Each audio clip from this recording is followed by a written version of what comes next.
Коррупцион. Korrupsiya. Korrupsiya. Korrupsiya. Korrupsiya. Korrupsiya. Korrupsion. Korrupsiya. Korrupsiya.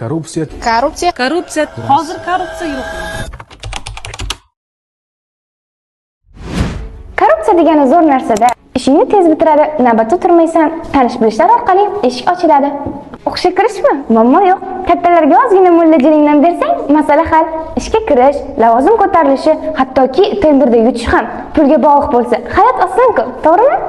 Transparency International xalqaro mustaqil korrupsiyaga qarshi agentligining statistikasiga nazar solsak, O'zbekiston 180 ta davlat ichida 100 balldan 31 ball to'plab 126-o'rinda.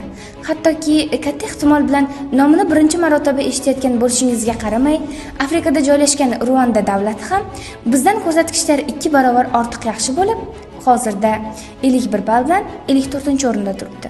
Tug'ruqxonada bola va onaga yaxshi qarashlari uchun shuncha puli, bog'chada navbatsiz joylashish uchun pora, maktabda yaxshi sinfda o'qish uchun rahmat, universitetda baholar qo'yib berish uchun rozilik, yaxshi ishga joylashish uchun minnatdorchilik beriladi.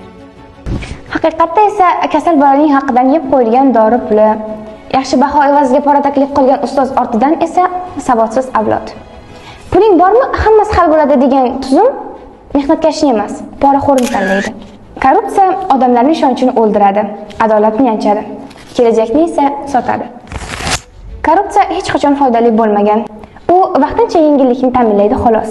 Oxir-oqibat jamiyatni yemiradi. Shu sababdan korrupsiyani tanlamang, unga qarshi chiqing.